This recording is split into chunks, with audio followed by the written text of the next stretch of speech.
Bond energy calculation in uranium fusion. Uranium విచ్చిత్తిలో బంధన శక్తి విలువ. యురేనియం ఎలిమెంట్ ఒక న్యూట్రాన్తో బంబార్డ్ చేస్తే అది బేరియం క్రిప్టాన్స్గా విడిపోతుంది మరియు 3 న్యూట్రాన్స్ కొంత శక్తి విడుదలగును. U23592 plus N120 gives rise to Ba14156 plus Kr9236 plus 3N10.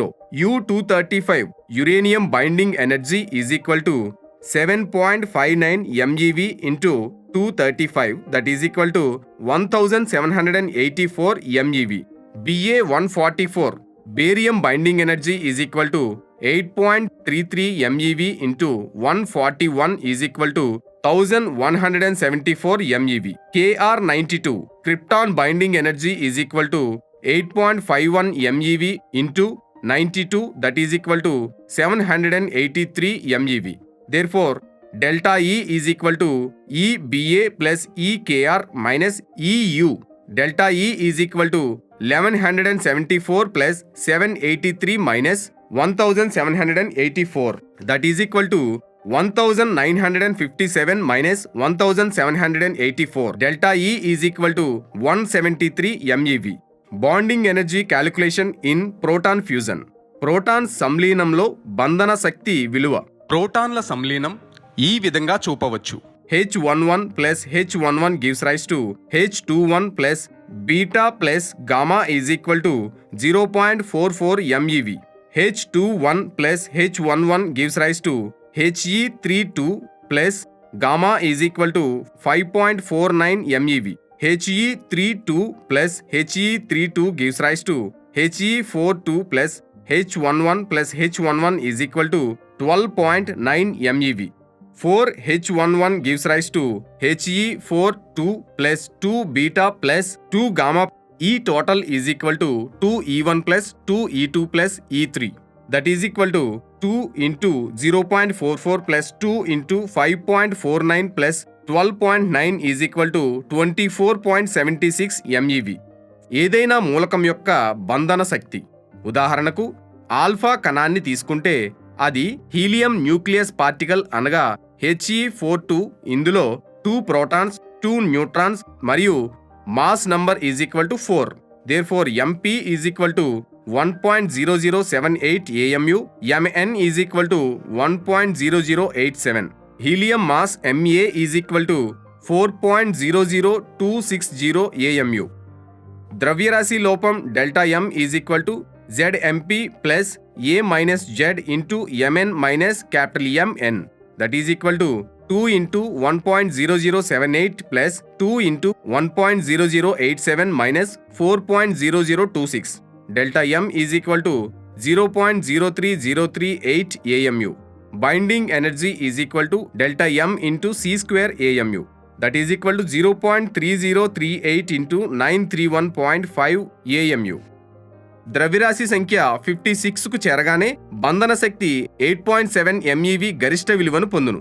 ద్రవ్యరాశి సంఖ్యలు 200 దాటగానే బంధన శక్తి క్రమంగా తగ్గుతూ 7.6 MeV వద్ద కాన్స్టెంట్గా ఉండును. ఎగ్జాంపుల్కు యురేనియం, హీలియం, ఐరన్ మూలకాలు తీసుకుంటే యురేనియం యావరేజ్ బైండింగ్ ఎనర్జీ అప్రాక్స్గా 7.6 MeV ఉండును. కనుక మరింత స్టెబిలిటీ పొందడానికి యురేనియం న్యూక్లియస్ మధ్యస్థ ద్రవ్యరాశులు గల కేంద్రకాలుగా విడిపోవును. ఇది న్యూక్లియర్ ఫ్యూజన్ అగును. అదేవిధంగా హైడ్రోజన్ వంటి మాసులు గల హైడ్రోజన్ కేంద్రకాలు మరింత ఎక్కువ స్టెబిలిటీ పొందే క్రమంలో ఫ్యూజన్ చెందిన హీలియం న్యూక్లియస్ ని ఏర్పరచును. దీనినే కేంద్రక సంలీనం అందురు. ఐరన్ సగటు బంధన శక్తి 8.7 MeV విలువను కలిగి మాక్సిమంగా ఉండును. కనుక ఐరన్ అటు వ్యుత్పత్తి సంలీనంకు గురికాకుండా స్టేబుల్గా ఉండును. మాక్సిమం Be పెర్ న్యూక్లియాన్ ప్రమాణ మూలకానికి గరిష్ట బంధన శక్తి. X యాక్సిస్ పై మాస్ నెంబర్, Y యాక్సిస్ పై బైండింగ్ ఎనర్జీని తీసుకుని కాగితం మీద గ్రాఫ్ గీస్తే పరమాణు ద్రవ్యరాశి సంఖ్య 56 వద్ద మాక్సిమం బైండింగ్ ఎనర్జీని పొందును. పరమాణు ద్రవ్యరాశికి ఉండే బంధన శక్తి is equal to bonding energy by mass number. దీనినే సంపుటీకరణ భిన్నం అంటారు. Strong nuclear force. దృఢమైన కేంద్రక బలాలు. కేంద్రక బలం అనేది ఛార్జీల మధ్య పనిచేసే కులూమ్ ఫోర్స్ ఆర్ మాసెస్ మధ్య ఉండే గ్రావిటేషనల్ ఫోర్స్ కంటే చాలా బలమైనది. కేంద్రక బంధన బలం కేంద్రకంలోని ప్రోటాన్ల మధ్య ఉండే కులూమ్ వికర్షణ బలాన్ని ఓవర్కమ్ అయ్యేదిగా ఉండాలి. కులూమ్ బలం కంటే న్యూక్లియర్ ఫోర్స్ చాలా బలంగా ఉండుట వలన మాత్రమే ఇది జరుగును. గురుత్వ బలం కులూమ్ బలం కంటే చాలా బలహీనమైనది. రెండు న్యూక్లియాన్ల మధ్య ఉండే కేంద్రక బలం వాటి మధ్య దూరం చాలా తక్కువగా ఉన్నప్పుడు అది త్వరగా పతనమై జీరో అగును. ఇది ఒక మీడియంలో లేదా పెద్ద పరిమాణంలో ఉండే న్యూక్లియర్ ఫోర్స్ సాచురేషన్కు కారణమగును. ఫలితంగా బంధన శక్తి స్థిరత్వాన్ని పొందును. రెండు న్యూక్లియాన్స్ల మధ్య గల పొటెన్షియల్ ఎనర్జీ వాటి మధ్య డిస్టెన్స్ ని పరిశీలిస్తే పొటెన్షియల్ ఎనర్జీ R0 దూరంలో ఉంటే మినిమంగా ఉండును. R0 కంటే ఎక్కువ దూరంలో ఉంటే అట్రాక్టివ్ ఫోర్స్, R0 కంటే తక్కువ ఉంటే రిపల్సన్ ఫోర్స్ కలిగి ఉండును. Force between proton proton, proton neutron, neutron neutron. Nuclear force proton proton, neutron neutron, proton న్యూట్రాన్ల మధ్య ఇంచుమించు ఈక్వల్. కేంద్రక బలం విద్యుతావేశంపై ఆధారపడదు. ప్రోటాన్ ప్రోటాన్, న్యూట్రాన్ న్యూట్రాన్ల మధ్య ఉండే బలం మ్యాక్సిమంగా ఉండును. ప్రోటాన్ న్యూట్రాన్ల మధ్య బలం యావరేజ్గా ఉండును. గురుత్వ కులూమ్ కేంద్ర బలాల నిష్పత్తి FG:FC:FN = 1:10⁻36:10⁻38. Gluon and exchange particle. Gluon మరియు మార్పిడి కణాలు. గ్లూయాన్ అనేది ప్రోటాన్ మరియు న్యూట్రాన్ల మధ్య అత్యధిక అన్యోన్య చర్య కలిగి ఉండే ప్రాథమిక మార్పిడి కణం.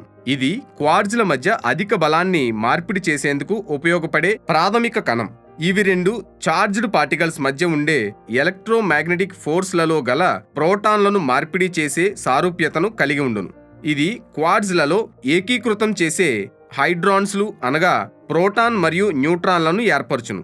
ఈ గ్లూయాన్స్ దృఢమైన అన్యోన్య చర్య కలిగిన వర్ణ ఛార్జ్లను కలిగి ఉండును. ఇది ఫోటాన్ వలె వెక్టార్ బోసాన్. దీని స్పిన్ విలువ 1. Exchanged particles. మార్పిడి కణాలు.